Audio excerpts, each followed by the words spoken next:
Halo, Assalamualaikum warahmatullahi wabarakatuh. Pada kesempatan kali ini, kita akan membahas kontekstualisasi Pancasila sebagai entitas dan identitas bangsa. Dengan saya sendiri, yaitu Asrul Sani.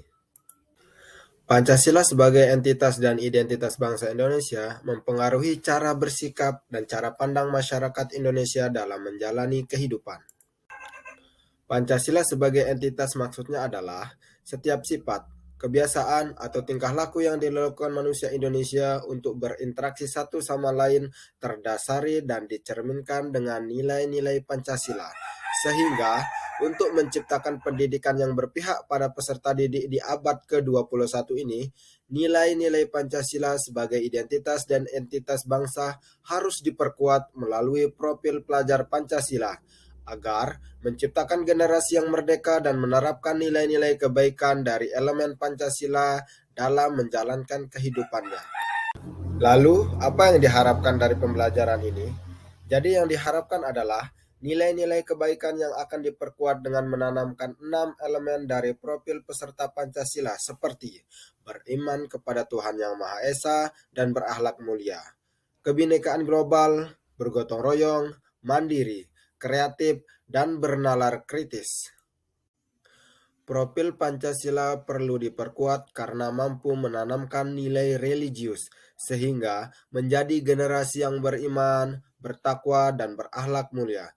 Nilai tersebut akan membentengi siswa dari gempuran radikalisme, ateisme, komunisme, dan bahkan liberalisme yang sudah mulai berpenetrasi dalam kehidupan masyarakat. Apalagi di abad 21 ini, di mana perputaran informasi yang sangat masif. Bangsa Indonesia mampu memegang teguh Pancasila sebagai ideologi yang menjadi identitas sebagai literatur bangsa melalui terwujudnya profil Pancasila. Dengan begitu, semboyan Bhinneka Tunggal Ika sekaligus simbol peradaban diperhitungkan di kancah dunia dengan muatan nilai-nilai Pancasila. Mewujudkan profil pelajar Pancasila pada pendidikan yang berpihak pada peserta didik dalam pendidikan abad ke-21 dengan beberapa cara.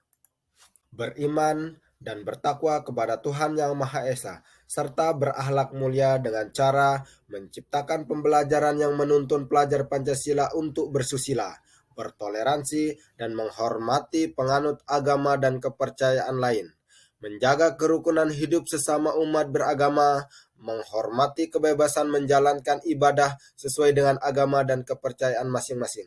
Kemudian, bersikap jujur, adil, rendah hati, bersikap serta berperilaku dengan penuh hormat dan selalu berupaya mengembangkan dan mengintrospeksi diri agar menjadi pribadi yang lebih baik setiap harinya. Selain itu, pelajar Pancasila juga diajarkan untuk menghayati dan mencerminkan sifat-sifat ilahi dalam perilakunya di kehidupannya sehari-hari dengan cara aktif mengikuti acara-acara keagamaan dan terus mengeksplorasi guna memahami secara mendalam ajaran, simbol, kesakralan, struktur keagamaan, sejarah, tokoh penting dalam agama, dan kepercayaannya, serta berkontribusi hal-hal tersebut bagi peradaban dunia. Contohnya, menerapkan doa sebelum dan sesudah pembelajaran dimulai, guna memperkuat elemen profil bertakwa kepada Tuhan Yang Maha Esa. 2. Berkebinekaan global. Pelajar Indonesia mempertahankan budaya luhur, lokalitas dan identitasnya dan tetap berpikiran terbuka dalam berinteraksi dengan budaya luar dengan cara menyisipkan materi atau pembelajaran yang memungkinkan peserta didik untuk mengenal dan menghargai budayanya. Berkomunikasi dan berinteraksi antar budaya, merefleksikan, bertanggung jawab terhadap berpengalaman kebinekaan, dan peduli dan aktif berpartisipasi dalam mewujudkan keadilan sosial di tingkat lokal, regional, nasional, dan global. Contohnya, mengadakan proyek P5 di mana peserta didik bisa membahas dan mengenal budaya daerah atau negara lain. 3. Bergotong royong. Pelajar Indonesia memiliki kemampuan bergotong royong, yaitu kemampuan untuk melakukan kegiatan secara bersama-sama dengan sukarela, agar kegiatan yang dikerjakan dapat berjalan dengan lancar, ringan diwujudkan, dengan cara mendesain pembelajaran yang memungkinkan peserta didik untuk terlibat dalam kegiatan kelompok untuk menyelesaikan LKPD dan melibatkan peserta didik pada proyek P5, di mana mereka akan terbiasa bekerja sama dalam menyelesaikan proyek. Contohnya, pembagian kelompok dalam menyelesaikan suatu permasalahan tugas belajar dengan strategi project-based learning bisa menguatkan kemampuan bergotong royong atau berkolaborasi dan berbagi pendapat antar peserta. 4. Mandiri. Pelajar Indonesia menjadi manusia yang mandiri, bertanggung jawab atas proses dan hasil belajarnya, yang diwujudkan secara mendesain langkah pembelajaran yang membuat peserta didik aktif terlibat dalam proses pembelajaran, sehingga guru tidak lagi berperan sebagai penyuap pengetahuan. Diharapkan terbiasa untuk mandiri dalam proses belajar, maka sikap mandiri tersebut akan terbawa di kehidupan sehari-hari peserta didik.